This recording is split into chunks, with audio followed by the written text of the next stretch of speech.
Je vous propose donc maintenant que nous en arrivions à la séquence exercice. Voilà, dans ces webinaires, je voudrais vraiment que vous proposiez des choses concrètes et applicables dans votre vie, que ce soit dans un contexte personnel ou professionnel. Moi, je travaille dans les deux cas puisque je travaille sur des personnes qui elles-mêmes ont différents contextes, donc tous leurs contextes sont impactés. Et donc, comme Hélène, je pense que certains échanges peuvent vous déstabiliser. Donc, ces fameux jugements, vous en avez donné des exemples, même des réflexions. Parfois même, ça peut être une posture. Voilà, une personne me disait, mais un soupir, un froncement de sourcil, et clac, je me laisse déstabiliser et je suis pas bien. Donc, comment les recevez-vous? Quoi en faire? C'est ce que nous allons voir ensemble maintenant à l'aide de l'exercice, la membrane magique. Alors, qu'est-ce que la membrane magique? Qu'est-ce que la membrane magique? Eh bien, je pense que vous avez une slide qui va s'inscrire sur notre écran.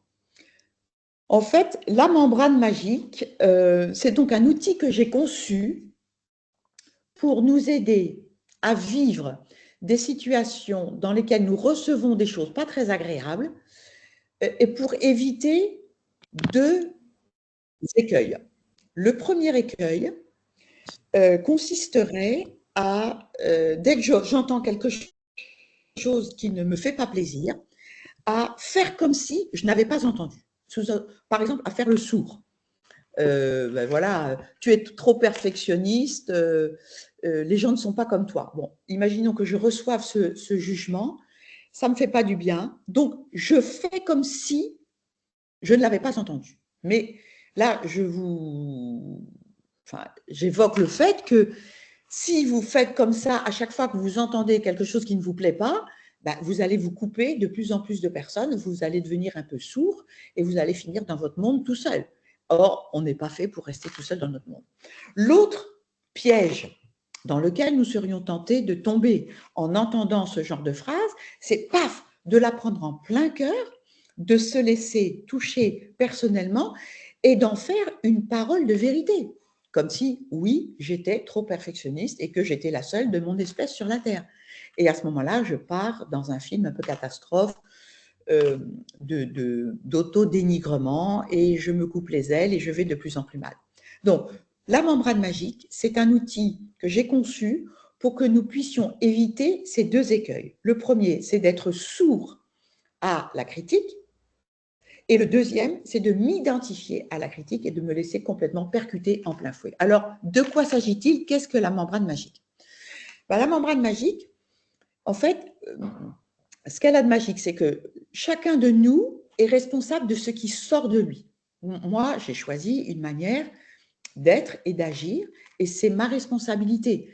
La posture que je vais avoir, les mots que je vais utiliser, le ton, etc. Tout ça, c'est ma responsabilité.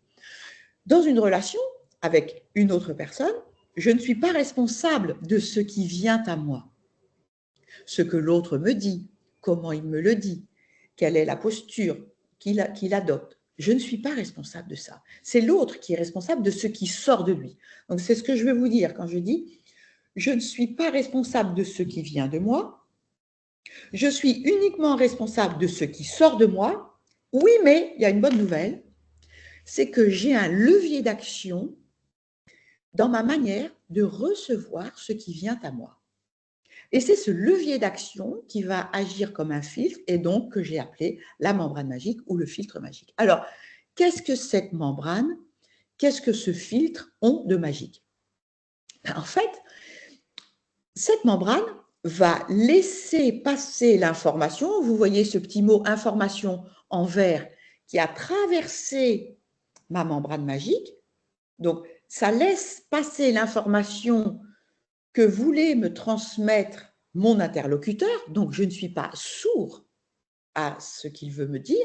J'écoute ce qu'il veut me dire, mais ça bloque, et vous voyez cette flèche verte qui descend vers l'offense. Ça bloque l'offense. Je ne laisse pas rentrer en moi le jugement. Alors, si par exemple, une personne me dit, comme Emmanuel nous le propose, tu es trop perfectionniste, les gens ne sont pas comme toi, ben, je vais me poser la question, quelle est l'information transmise par ce message? Ben, je vais me dire, au fond, selon, imaginons que mon interlocuteur s'appelle Antoine, Antoine me trouve trop perfectionniste. Donc, ça n'est plus une vérité, mais c'est une perception. Et si Antoine est quelqu'un d'important pour moi, bah, c'est important pour moi d'avoir l'information que dans la vision d'Antoine, il me trouve trop perfectionniste. Je n'en fais pas une vérité, mais j'en fais sa vision. Et du coup, ça, c'est ce que j'appelle l'info. Donc l'info, c'est Antoine me trouve trop perfectionniste. L'offense, c'est je suis trop perfectionniste, c'est donc le jugement, la vérité. Je ne prends pas la vérité, je prends l'info. Et ensuite, je vais vouloir passer à l'action avec cette information, parce que c'est quand même pas rien d'avoir l'idée qu'une personne de mon entourage exerce un jugement sur moi, a une perception de moi. Donc, ben moi, mon passage à l'action, très simplement, je vais aller vers Antoine et je vais dire, Antoine, j'ai l'impression que tu me trouves trop perfectionniste. Est-ce que tu pourrais m'en dire un petit peu plus? À quel moment m'as-tu trouvé trop perfectionniste? Vas-y, je t'écoute, ça m'intéresse. Voilà l'outil, la membrane magique.